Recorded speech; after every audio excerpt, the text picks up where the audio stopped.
আমি এখন যে জায়গাটিতে দাঁড়িয়ে আছি এটি আমাদের গজেরার একটি সুনামধন্য ইটভাটা।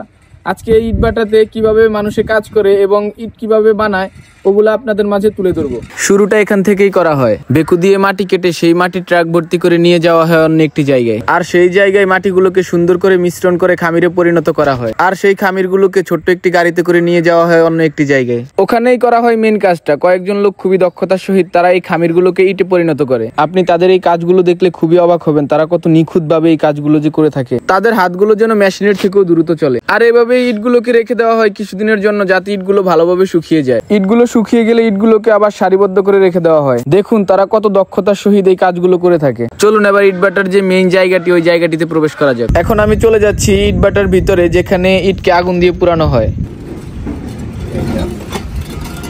আগুন আগুন দিব কবে?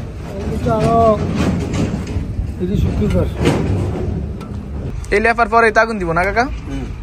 চুলায় আগুন দেওয়ার পূর্বে চুলাটিকে ভালোভাবে মাটি দিয়ে লেপে দেওয়া হয়। এই মাটি দিয়ে লেপার কারণ হলো যাতে করে আগুনে চুলার কোনো ক্ষয়ক্ষতি না হয়। চলুন এতক্ষণ তো আপনাদেরকে চুলার নিচ থেকে দেখালাম, এবার একটু উপর থেকে দেখাই চুলার উপরে কি কি রয়েছে। আপনারা এখন চুলার উপরে যে পোড়া ইটগুলো দেখতেছেন এই ইটগুলোকে এখান থেকে সরিয়ে এখন যে ইটগুলোকে বানাইছে ওই ইটগুলোকে এখানে আনা হবে। আর ওই সব ইটগুলো আনা হয়ে গেলে চুলায় আগুন দিবে, আর তখনই ইটগুলো কমপ্লিট হয়ে যাবে, আর তখনই ইটগুলো বিক্রি করার উপযুক্ত হয়ে যাবে। চলুন এবার এই ইটভাটার সৌন্দর্য আপনাদের মাঝে তুলে ধরার চেষ্টা করি। ভিডিওটি সম্পূর্ণ দেখবেন এবং ভিডিওটি ভালো লাগলে অবশ্যই লাইক, কমেন্ট, শেয়ার এবং পেজটি ফলো করে দিবেন।